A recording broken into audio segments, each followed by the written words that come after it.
ايه يا مدير التخطيط، مش هنشتغل بقى ولا ايه؟ هنفضل قاعدين ماسكين الورقه والقلم كده؟ انا بحاول. انا فاهم، عارف ان انت محتاج تفكر في الحاجه، بس انت محتاج تبتدي تاخد خطوات. لا تعال انا هفهمك بس انت محتاج تعمل ايه. يلا بينا وريني. لما بتيجي تاخد قرارات صعبة أو تخطط لمستقبلك، في أغلب الوقت بتبقى شايف قدامك أحسن سيناريو. خليني أوضح لك. مثلا لما بتبقى ماشي في الشارع وتشوف مباني مبهرة جدا وشكلها ممتاز، وتحس إن في حد تعب في الشغل ده، وتبتدي تفكر إن المجال المعماري ده حلو جدا وأنا أقدر أعمله. أو لما بتشوف الأرباح الكبيرة بتاعت شخص على الإنترنت أو في الحياة حواليك، تبتدي تفكر في التداول وإن هو حاجة ممكن تحط فيها وقتك وتشتغل عليه. بعد مرحلة الانبهار ده بيبتدي مرحلة إن أنت فعلا تاخد خطوات، وفي المرحلة دي بتبتدي تدور وتبحث وتفكر وتقرر إن أنت هتبدأ في المجال ده، وتاخد أول خطوة والتانية والتالتة، وبعد 10 خطوات بتتفاجئ إن الطريق لسه طويل. لما بتبص على نتائج الشغل اللي أنت عملتها والمحاولات بتاعتك في ال10 خطوات اللي أنت خدتها، وقارنها بالحاجة اللي أبهرتك في الأول وخلتك تقع في الحب مع المجال ده، بتلاحظ الفرق الكبير جدا في الكواليتي والجودة بتاعت الشغل اللي اتعمل. فيبتدي يدخل جواك الشك، ومع كل محاولة تانية بتحس ان الطريق ابعد.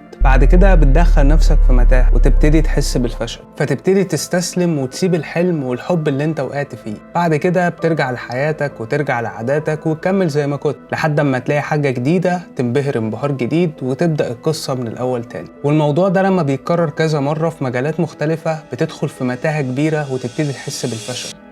تبتدي تحس ان مفيش حاجة ولا في مجال مناسب ليك، وان المشكلة فيك انت، ان انت اللي مش قادر تعمل حاجة مبهرة زي اللي شفتها. ولكن المشكلة ان انت ما شفتش النتائج والمحاولات الكتيرة الفاشلة للناجحين اللي انت شفتهم، وان هم في الاول كانوا دايما فاشلين. ومش بتشوف الامثلة الكتيرة اللي هم عدوا بيها والدرافتات القديمة والشغل اللي غلطوا فيه كتير عشان يوصلوا للنتيجة المبهرة اللي انت شفتها، ولكن انت بتشوف النتيجة النهائية والنجاح اللي بتنبهر بيه وعايز تبقى زيه. ما بتاخدش بالك من كمية الشغل والمحاولات اللي لازم تعدي بيها علشان تعرف توصل للليفل ده من ان انت تعمل حاجة صح. وهنا انت بتقع في حاجة بنسميها perfectionist trap او عقدة المثالية. ولكن ما تعرفش ان علشان تعمل الحاجة فعلا فانت محتاج تعمل 1000 محاولة وحشين، ويبقى عندك نسخ كتيرة جدا من الفشل عشان توصل للنجاح الأخير. ومحتاج تحب الفشل ده، تبتدي تحطه قدامك، يبتدي يبقى هو ده الحاجة اللي انت بتتمرن عليها. ازاي تبقى أحسن من النسخة اللي انت كنت عليها المرة اللي فاتت، ازاي تطلع نتيجة أحسن ولو بنسبة 1% المرة دي. والموضوع ده مش كلام تشجيعي، هي دي الطريقة اللي بتتعلم بيها أي حاجة، لأن المثالية هي أكبر عدو للتعلم. والثقة في النفس مش بتيجي لما تكون ما بتغلطش، بتيجي من ان انت تغلط كفاية لدرجة ان غلطاتك دي تبقى بتخليك تثق في نفسك أكتر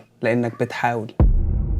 لو الفيديو ده عجبك فما تنساش تعمل له لايك، دي احسن طريقه تدعمني بيها، وتعمل له شير على صفحاتك على السوشيال ميديا. ولو انت بتتفرج ومش عامل سبسكرايب، اكتر من 80% من الناس اللي بتتفرج على الفيديوهات دي مش عاملين سبسكرايب للشانل، فمهم جدا ان انت تعمل سبسكرايب وتفعل الجرس بتاع النوتيفيكيشن عشان يجيلك كل فيديو جديد. وعايز اسالكم سؤال، لو انتوا كملتوا لحد دلوقتي فده معناه ان انتوا من الناس اللي شافت اغلب الفيديوهات اللي فاتت. تحبوا ان انا اعمل فيديوهات بالطريقه دي واطور فيها اكتر، ولا ابقى بس بعمل فيديوهات التكنيكال اللي عن الويب ديزاين وعن مجالات الشغل، ولا اعمل الاثنين وانتم مهتمين بالاثنين؟ عرفوني في الكومنتس تحت، واشوفكم مش الاسبوع الجاي بقى، لان دلوقتي احنا هننزل فيديوهين او 3 كل اسبوع، فاشوفكم الحلقه الجايه.